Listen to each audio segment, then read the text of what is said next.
इन चीजों को समझे कि ये डोरमेट गानों पे मीम्स ना बनाए, और अपनी बहन बेटियों को भी बताएं कि बेटी ये हमारा कल्चर नहीं है, और इसके करने से कुछ नहीं होगा। कि गंगा मैया जब तक पानी रहे मेरे सजना तेरी जिंदगानी रहे, क्या लॉजिक है इस चीज का? गंगा मैया में पानी रहेगा, इतना ही लंबी उम्र कोई लेके आया कि जब तक गंगा मैया में पानी रहेगा मेरे सजने की जिंदगानी रहेगी। अच्छा, और क्या गाना है, कैसे कैसे डोरमेट गाने औरतों के लिए लिखे हैं, ये सारे के सारे राइटर पुरुष है। किसी महिला ने, कोई महिला अपने लिए ऐसा गाना नहीं लिखेगी कि तेरे हाथों से पीकर पानी में दासी से बन जाऊं रानी, और चांद को देखू हाथ में जोड़ू करवा चौथ का व्रत मत तोड़ू। तो ये कोई महिला ऐसा गाना नहीं लिखेगी। अगला गाना कि आजकल तो बहुत ही चल रहा है, पुराना गाना है, तड़फाओगे तड़फा लो हम तड़फ तड़फ के तुम्हारे गीत गाएंगे। क्या है ये गाने हैं, ये डोरमेट गाने। क्यों भाई, हमारे पास क्या नहीं है, हम उसके उसमें क्यों याद में तड़फेंगे? हम अपने आप में क्यों इंडिपेंडेंट नहीं हो सकते? हम अपनी सोच को बड़ी क्यों नहीं कर सकते?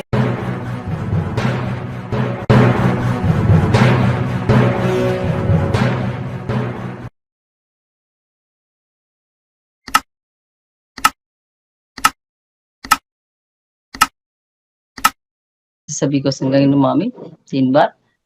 और मैं गीता गोरिया, गुड़गांव हरियाणा से। और मैं जब से संघ शुरू हुआ है उसके 15-20 दिन बाद से ही मैं कंटिन्यू संघ में हूँ, और मैं एक बाबा साहब की छोटी सी एक सिपाही हूँ, बस इतना सा मेरा परिचय है। और आज विषय विशेष में मुझे ना ऐसे संघ में सिर्फ इकट्ठा होने की हम बात नहीं करते, हम और टॉपिक पे भी बात रखते हैं जो हमारे बीच में समाज में जो बुराइयां हैं। समय समय पर जैसे हम अपने महापुरुषों के बारे में बात करते हैं, ऐसे ही कोई भी अगर कोई हमारा उत्सव है तो उसकी भी बात करते हैं। अगर कोई त्योहार है, त्योहार और उत्सव में डिफरेंस है, अंतर है, तो हम उसकी भी बात करते हैं। तो आज हम यहाँ पे बैठे हैं, तो जो यहाँ पे तो सिर्फ हम गिने चुने लोग हैं, जो क्रीम है वो बैठी हुई है। और हम उसी समाज से आते हैं जिसमें ये सारी की सारी हमने दूसरों की जो बीमारी है वो अडॉप्ट कर रखी है, या दूसरे की विचारधारा वो अडॉप्ट कर रखी है। बीमारी हम इसलिए करें क्योंकि वो बीमारी हमारे पास नहीं थी और हमने उसे एक तरह से अडॉप्ट कर लिया, तो इसलिए हम उसे बीमारी बोलते हैं। और पहले हमें भी ये समझ नहीं थी। तो देखो, सच बोलने में कुछ नहीं है, क्योंकि जब तक आपके अंदर का डर भय नहीं निकलेगा, आपको ये पंचशील पर जब तक आप नहीं चलोगे तब तक हम अपने आप को धोखा दे रहे होते हैं। यानी कि हम अपने आप को एक चीटर आदमी होता है, चाहे कोई भी हो, फीमेल या मेल, तो वो जब तक खुद नहीं अपने आप में परिवर्तन करेगा, अपने आप में चेंज नहीं लाएगा, तब तक कुछ नहीं हो सकता। तो हम जब पंसिल पे तो पहले से ही है, इसलिए हमारे अंदर वो चीजें आज भी बची हुई है। तो आज का जो टॉपिक है, मेरी बहनें भी, जो पुरुष साथी हमारे साथ हैं, वो भी समझ गए होंगे कि आज ये करवा चौथ हमारी बहनों ने कर रखा है। तो उसका हमें कहीं भी कुछ वो लिखित में नहीं मिलता। एक कहानी मिलती है कि एक बहुत बड़े एक राजा की बेटी थी, उसने व्रत किया और उसका ऐसे ऐसे पति मर गया, मतलब वो सारी बातें कपोल कथाएं।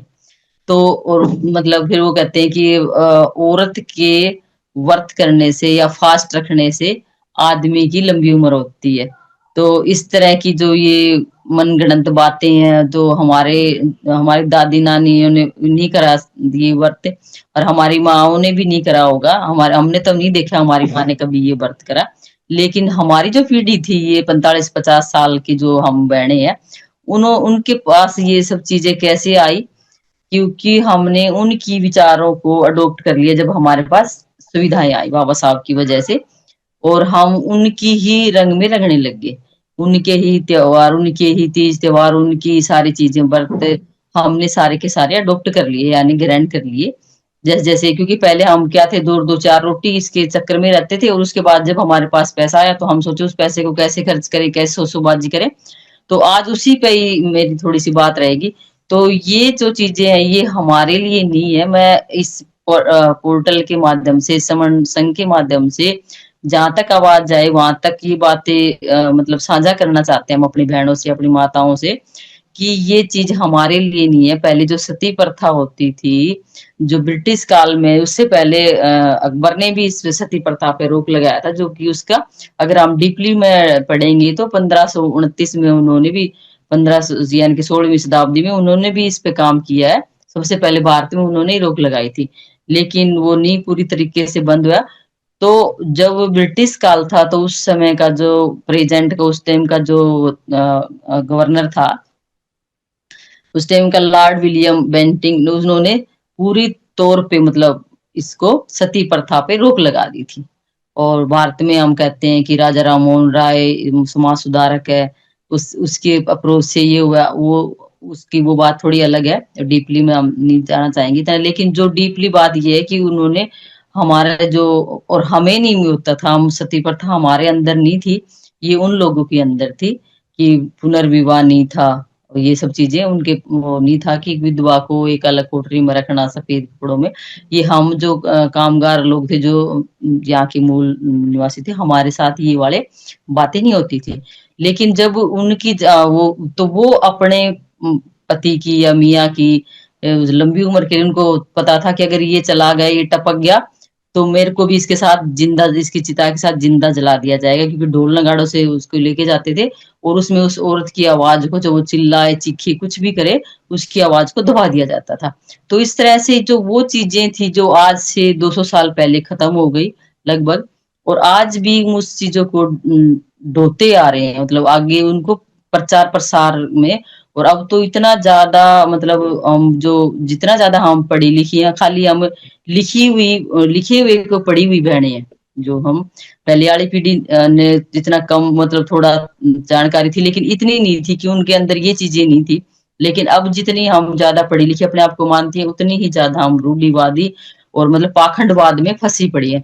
अब चाहे वो डॉक्टर एमबीबीएस वाली मेडिकल वाली हो, या जो पीएचडी वाली डॉक्टर हो, या साइंटिस्ट हो, या मतलब कोई भी ऐसी बड़ी पोस्ट की बहनें, तो अपने आप को जब प्रोफेसर हो किसी भी पोस्ट पे, डॉक्टर इंजीनियर, तो वो बहनें भी आज के दिन को इतना सेलिब्रेट कर रही हैं कि जैसे तो पता नहीं कोई ये दिन दोबारा ये जिंदगी में नहीं आएगा। तो ये चीजें क्या है कि हम जब देखते हैं कोई इतनी बुद्धिजीवी, इतनी पढ़ी लिखी, तो वो कर रही है, तो हम पढ़ी लिखी बहनें जो है या हमारी बच्चियां हैं, बेटियां, तो वो सोचते हैं कि अरे ये कर रही है तो मैं क्यों नहीं करूँ, यानी कि एक वो एक ठर्रा, यानी कि एक वो जो उस पर चलने लग रही है, वो दूसरे लोगों और महिलाओं के साथ। तो आप ये बताइए कि हम कहाँ पे उनको, क्यों तो हम उनका मतलब कंपटीशन में साथ हैं, जब ये चीजें हमारी नहीं है, हमारे साथ ऐसा नहीं होता था। दूसरी बात, ये एक बाजार का काम हो गया, यानी कि उनका कारोबार है, उनको उनको कारोबार के को फैलाना है, तो यानी कि ऐड होगी, उनकी चीजें बिकेंगी, तो हम उस चीज में भागीदार क्यों बने। तीसरा, ये जब से ये सीरियल और फिल्में आई है, तब से लोगों के पास टीवी आया है। पहले हम भी महाभारत देखने जाते थे गांव में किसी और के पास, जब पता चला कि मेरे पिताजी के बच्चे कहीं जाते हैं महाभारत देखने, तो हम छोटे होते थे, पिताजी ने हमारे लिए टीवी ला के दिया, ब्लैक एंड व्हाइट टीवी, तो वहां भी इतनी भीड़ रहती थी। यानी कि कहने की बात है कि जब हमारे पास सुख सुविधाएं नहीं थी, साधन नहीं थे, और एक फिल्म आई, आप सबको पता है, जय माता दी, ऐसी ऐसी फिल्में आई जिसको कहते हैं धार्मिक फिल्में, उसमें चमत्कार ऐसी चीजें दिखाई कि महिलाओं की, क्योंकि हम थोड़ा सेंसिटिव होती, माँ पत्नी, ये बहन बेटी, तो सेंसिटिव होती, वो दिल से सोचती, वो दिमाग से नहीं सोचती। तो हमने देखा रे उसने इतना चमत्कार कर दिया, उसने उसके लिए खाना नहीं था, खाना आ गया उसके पे, ये कर वो आने वाला था, ये ऐसे उसका बचाव हो गया।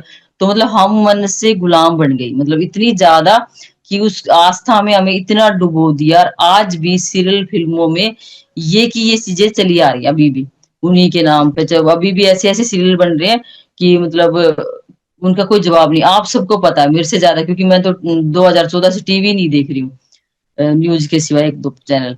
तो मेरा कहने का मतलब हाँ, आज भी हम उन चीजों को लिए हुए घूमने लग रहे हैं जो कि जिनका कोई अस्तित्व नहीं है। हम बातें करते हैं उन 18वीं सदी की, और हम चीजें यूज कर रहे हैं आई आई एआई के जमाने में, आर्टिफिशियल इंटेलिजेंसी कि इतनी ज्यादा हम एक स्विच दबाते हैं हमारे कपड़े धुल जाते हैं, एक स्विच दबाते हैं चटनी बन जाती है, एक स्विच दबाते हैं एसी पंखे ऑन होगी, कोई भी चीज एक एक मैसेज करे हमारे घर पे सामान आ जाता है। तो इस युग में जी के, इस आधुनिक युग में जी के, हम कहाँ पे मतलब स्टैंड कर रहे हैं, हम ये दूरी, हमारा जो मापदंड है ये कहाँ जाएगा, हम अपनी बहन बेटियों को क्या दे रहे हैं। तो मैं सिर्फ ये बताना चाह रही हूँ कि जितने भी ये टीवी सीरियलों ने इन्होंने ये डायरेक्टर भी यही है, राइटर भी यही है। तो मैं सिर्फ ये बताना चाह रही हूँ कि हमें जो हमारी एक बैंड कृष्ण गुरुबंजी जी ने बड़ा अच्छा गीत गाया कि मुझे मन से गुलाम बनाया है सखी। तो वो जो मन से हमें गुलाम बना रखा है, उस मन के गुलामी को हमें निकालना है। यानी कि जो हम तार्किक सोच वाली जो बहनें हैं, उन्हें हम जब भी किसी के हम पैर दबाते हैं, पैर में झुकते हैं, तो वो कहती है कि दूधो नाओ पूतो फलो, ऐसे बोलती हैं, सदा सुहागन रहे, यानी कि ये हमारे लिए सदा सुहागन वाला क्या भाई, यानी कि तेरी उम्र, यानी कि पति से पहले तू जाए, अपने पति से पहले तू जाए, यानी कि ये हमारे लिए आशीर्वाद था या श्राप था, पहली बात। दूसरी बात, महिला हमेशा आदमी से 4 5 7 साल पहले, वाले तो 10 10 साल छोटी होती थी। तो वही एक नेचुरल प्रोसेस है लाइफ का भी, कि जो पहले आया है वो पहले जाएगा, अगर कोई अनहोनी होगी या कोई बीमारी होगी वो एक अलग बात है। और मेरा दूसरी बात कहने का ये है कि अगर व्रत करने से कोई किसी की उम्र बढ़ती हो, तो कोई भी बहन बेटी विडो ना हो, विधवा ना हो। मैं अपना प्रैक्टिकल जितनी बातें करती हूँ, मैं सारे के सारे प्रैक्टिकल बातें करती हूँ। मेरा सगा भाई मुझसे बड़ा था 5 साल, और उसको गए को हो गए 10 साल। तो मेरी भाभी खूब धार्मिक थी, मैं बोलती थी उसको नहीं मानती थी। अब वो मुझसे भी ज्यादा मतलब प्राकृतिक चीजें उन पर विश्वास करने लग गई है। उसके सगे 2 भाई थे, वे दोनों चले गए। तो जवान जवान चले गए, उसको 35 और 40 के बीच में। एक मेरी बेस्ट फ्रेंड है, उसका भी नाम मेरे नाम पे ही, उसके हस्बैंड भी एक्सीडेंट में चले गए। तो क्या उन्होंने व्रत नहीं किया? ये मैं अपनी जो मेरे सर्कल के हैं ओरिजिनल, जो उनकी बारे में बता रही हूँ। और तो इतनी सारी मेरे पास मतलब औरों के सभी के समाज में या वैसे बहुत सारे उदाहरण है। लेकिन मैं यही बताना चाह रही हूँ कि वो तो वो मेरे बहुत ज्यादा मतलब मेरे को कहते थे कि भाई तेरे तो ना दिमाग मतलब सही नहीं है, तू मतलब ऐसा सोचती है भगवान के बारे में, ये वो। लेकिन मैंने उनको कहा कि ऐसी कोई चीज नहीं है, जब क्योंकि मुझे जिस दिन समझ आया तो मैंने भी सब पहले थोड़ा बहुत मैंने भी कराया, ऐसी बात नहीं है। लेकिन जिस दिन मुझे समझ आया कि आदमी और औरत एक दूसरे के पूर्वक है, ना कि कोई एक दूसरे एक का गुलाम और एक स्वामी या मालिक नहीं हो सकता। तो मैंने कहा बहन ये ऐसा कुछ नहीं है, आज औरत के फास्ट करने से, व्रत करने से आदमी की उम्र नहीं बढ़ती। उम्र बढ़ती है तो औरत की, क्योंकि उसका बॉडी डिटॉक्स हुई है। और आदमी की उम्र बढ़ेगी, आप उसे प्यार से बोलोगे, उसे अच्छे से रखोगे, उसे अच्छे से खाना दोगे, और उसको शराब ना पिए, दारू ना पी, गुटखा ना खाए, बीड़ी सिगरेट ये सब चीजें ना सेवन करेगा, तब उसकी मतलब उसकी उम्र बढ़ेगी। तो ऐसे कुछ कोई चीज दुनिया में ऐसे चमत्कार नाम की चीज नहीं है ये, कि हम कोई बटन दबाए यहाँ सिर्फ उसकी उम्र या हमारी उम्र उसके लग जाए। तो ऐसा कुछ भी नहीं है दुनिया में। तो मतलब मेरा कहने का मतलब ये है कि हम अपनी माताओं बहनों को, जब भला हमारी छोटी बच्ची है, उनको ये साइंटिफिक टेम्परा मतलब बताएं, वैज्ञानिक सोच बताएं कि कैसे क्या होता है, कैसे क्या नहीं होता।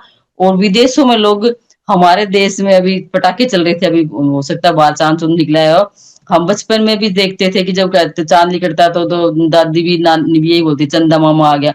और अब जैसे ही आज का दिन है, तो वही औरतें उस चंदा मामा को किस रूप में देखती है? पहले उस चंदा मामा को देखेंगी, फल छल निवेश से अपने उसको देखेंगी, पति को। तो मुझे ये नहीं समझ आ रहा जब से थोड़ी अकल जगी है कि इसका मतलब क्या है। और हर कोई, जैसे हमारा बच्चा हमें प्यारा लगता है, चाहे बेटी हो बेटा का, जब कहता है मेरा सूरज मेरा चांद, सबको पता है सूरज और चांद एक सैटेलाइट, एक ग्रह है। और मतलब एक चांद भी एक ग्रह है, उपग्रह, सॉरी एक उपग्रह है। उस पे लोग जाके रिसर्च करते हैं, जाते हैं, वो धरती की तरह ही वो भी एक ग्रह। तो आप ये बताइए कि इसमें लोग रिसर्च कर रहे हैं। और सुनीता विलियम 9 महीने स्पेस में रह के आई है, वो भी एक है तो भारतीय मूल की, लेकिन विदेश में पड़ी बड़ी है, तो उसकी सोच अलग हो गई है। तो हम मतलब उन चीजों को कब पार कर पाएंगे, कब हम अपने असली जो हमारे देवता है उनको कब हम मतलब पहचान पाएंगे? जैसे शिक्षा का अलग जगह है, फुले दंपति ने, माता सावित्रीबाई फुले ज्योतिबा फुले का जो जो योगदान है महिलाओं की शिक्षा के लिए, उनको हम मतलब दरकिनार नहीं कर सकते। उन्होंने महिलाओं के लिए पहला स्कूल खोला। या फिर जैसे बाबा साहब ने संविधान के साथ साथ हमें हिंदू कोड बिल दिया, वो भी हमारे लिए एक मतलब बहुत ही आदमियों से भी हमें ज्यादा जो राइट मिले हुए, जो आज हम मतलब कई बहनें तो मिसयूज भी करती हैं इस साइड का। हाँ, तो इस तरह से हम किस चीज को वो करें। और जो हमारी बहनें हैं, बेटियां हैं प्रेजेंट में, वो क्या करती है, ऐसे ऐसे गानों पे एक्टिंग कर करके छोटी छोटी वीडियो बना बना के डालती है। कैसे कि गाने ऐसे ऐसे हैं कि जैसे गंगा मैया, जब तक पानी रहे मेरे सजना तेरी जिंदगानी रहे। भाई क्या लॉजिक है इस चीज का? गंगा मैया में पानी रहेगा, इतना ही लंबी उम्र कोई लेके आया कि जब तक गंगा मैया में पानी रहेगा मेरे सजने की जिंदगानी रहेगी। अच्छा, और क्या गाना है, कैसे कैसे डोरमेट गाने औरतों के लिए लिखे हैं, ये सारे के सारे राइटर पुरुष है। किसी महिला ने, कोई महिला अपने लिए ऐसा गाना नहीं लिखेगी कि तेरे हाथों से पीकर पानी में दासी से बन जाऊं रानी, और चांद को देखूं हाथ में जोड़ू करवा चौथ का व्रत मत तोड़ू। तो ये कोई महिला ऐसा गाना नहीं लिखेगी। क्यों हम अपने अपने आप को क्यों डाउन करेंगे? हम अपने, जो कि मतलब हम भी एक इंसान है, हमें कुछ नहीं है, हमें एक मानवता की तरह ही हमें, एक मानव की तरह ही हमें देखा जाए और रखा जाए। अगला गाना कि आजकल तो बहुत ही चल रहा है, वो पुराना गाना है, तड़फाओगे तड़फा लो हम तड़फ तड़फ के तुम्हारे गीत गाएंगे। क्या है ये गाने हैं, ये डोरमेट गाने हैं। क्यों भाई, हमारे पास क्या नहीं है? हम उसके ही उसमें क्यों याद में तड़फेंगे? हम अपने आप में क्यों इंडिपेंडेंट नहीं हो सकते? हम अपनी सोच को बड़ी क्यों नहीं कर सकते? एक गाना है, मैं तुम्हारी दासी जन्म की प्यासी। बताओ, क्यों भाई हम दासी क्यों है? हमें आपने रानी क्यों नहीं लिखा? तो मतलब कहने की बात ये है मेरी, कि मतलब ऐसे ऐसे गाने हैं कि जिसका, और भला है बुरा है जैसा भी है, मेरा पति मेरा देवता है। तो मतलब मेरा वक्तव्य ज्यादा लंबा चला जाएगा, इसलिए मैं थोड़ा शॉर्ट ही करना चाहती हूँ इसे, कि हम इन चीजों को समझें, कि ये डोरमेट गानों पे मीम्स ना बनाए, और अपनी बहन बेटियों को भी बताएं कि बेटी ये हमारा कल्चर नहीं है, और इसके करने से कुछ नहीं होगा। क्योंकि हमारे को अपने पोर्टल पर जो बैठी हैं वो सारी करीम है, उनको सबको समझ आ रही है, उन बहनों ने किसी ने नहीं कर रखा। लेकिन जो हमारे साथ की बहनें हैं, जो हमारे आसपास की हमारे रिश्तेदार हैं, उनको भी ये बात का एहसास हो कि जो हम ये काम कर रहे हैं ये गलत है, ये जो कंसेप्ट है ये गलत है, कि जो हम बेकार की जो बातों में पैसा खर्च कर रहे हैं, हम उनकी वुड में आज नई साड़ी नया मेकअप, इतनी इतनी महंगी 1,500 की मेहंदी लगवा के आ रहे हैं हम। क्या है भाई, इतना पैसा आप अपने बच्चों की एजुकेशन पे लगाइए, आप उसको उसका अच्छा खाना खाइए, उसका देसी घी लेके आइए, बच्चों को दूध पिलाइए उसी पैसे से। आज इतने सारे पैसे हम बर्बाद कर देते हैं ये त्योहारों के नाम पे। तो ये सारे के सारी वेस्टेज मतलब हम बंद करें, और तार्किक सोच वाली बने, और अपनी बहन बेटियों को भी सबको यही बताएं कि, क्योंकि मेरी बेटी भी है दो, मेरी बेटी ने आज आराम से नाइट शूट में घूम रही है सुबह से, फ्री माइंड। दोनों माँ बेटियों ने सुबह भी ब्रेकफास्ट किया और दिन में खाना खाया, और अभी मेरे से पहले उन्होंने खाना खा भी लिया। तो मेरा कहने का बस मतलब यही है कि हम इन चीजों से थोड़ा सा एक बार दिमाग लगा के सोचें, कि भाई ये हमारे लिए, हमारे समाज के लिए कहाँ हम इसको लेके जा रहे हैं, अपने आप को भी और अपने समाज को भी। तो बस मेरा यही था। अपनी मेरी मेरे ज्यादातर जो वक्तव्य होते वो बहनों के लिए ही होते, क्योंकि पुरुष साथी जो है हमारे सर, वो कहीं भी जाते हैं तो बाहर मतलब वो देख के भी आते हैं, सुन के भी आते हैं, और उनके माइंड में ये सब चीजें भी नहीं आती। लेकिन उसके साथ साथ ये भी है कि जो पुरुष है वो अपनी बहन बेटियों को जो ये सर्विस नौकरी तक छुड़वा देते हैं, कि अगर तूने साथ रहना है या शादी कर ली बच्चे पालने के लिए, तो क्या वो ये दकियानुसी सोच, ये व्रत ऐसे नहीं छुड़वा सकते? या वो एक दिन का स्वामी बन के अपने आप में कैसा फील करते हैं ये देखना चाहते हैं? तो तुम कैसे वही अपने आप को जीवन साथी कैसे कह सकते हो? कैसे तुम अपने आप की उसकी मतलब, हमें कैसा आपको एक गुणवत्ता वाला, एक क्वालिटी वाला हस्बैंड या पति जिसे बोलते हैं, तो कैसे माने? पति का मतलब तो मालिक ही होता है, तो इसलिए हम उसको पति की वो नहीं दे सकते, जीवन संगनी या जीवन साथी, हम यही वर्ड यूज कर सकते हैं इसमें। तो आप कैसे जीवन साथी हैं उसके? जबकि सच्चे अर्थों में अगर हम देखा जाए तो हमारा जीवन साथी हमारा हेल्थ होती है। अगर हमारी हेल्थ अच्छी है तो सब कुछ अच्छा है। जीवन साथी हमारा अपना खुद का स्वास्थ्य है। अगर हम अपने खुद के स्वास्थ्य का ध्यान रखें और अपनी सोच को थोड़े साइंटिफिक बनाए, तार्किक बनाए, तो उससे बड़ी और कुछ बात नहीं है। तो मेरे समझ साथ बहनों से और भाइयों से रिक्वेस्ट है, अगर मुझसे अगर ये वर्क त्योहार में अगर जैसे हम कह देते हैं ना कि हम अगर मान लो कहीं जींस टॉप पहन के जाते हैं तो कहते हैं कि हमारे घर में ये नहीं चलता। तो तुम्हारे घर में दूसरे घर से आई हुई बहन बेटी जो तुम्हारे बहू बन के आई है, वो अगर ऐसे ढकोसले करती तो वो बड़ा चलता है, वो बड़ा अच्छा लगता है। तो ये सारी की सारी चीजें हमें सोचनी होगी। और अगर मेरे वक्तव्य में कोई गलत, मैंने कोई शब्द हो गया हो, निकल गया हो, या किसी को मेरे वक्तव्य से ठेस पहुंची हो, तो मैं संघ से माफी चाहूंगी। संघ मुझे माफ करे, माफ करे, माफ करे। सभी को संघ माफ।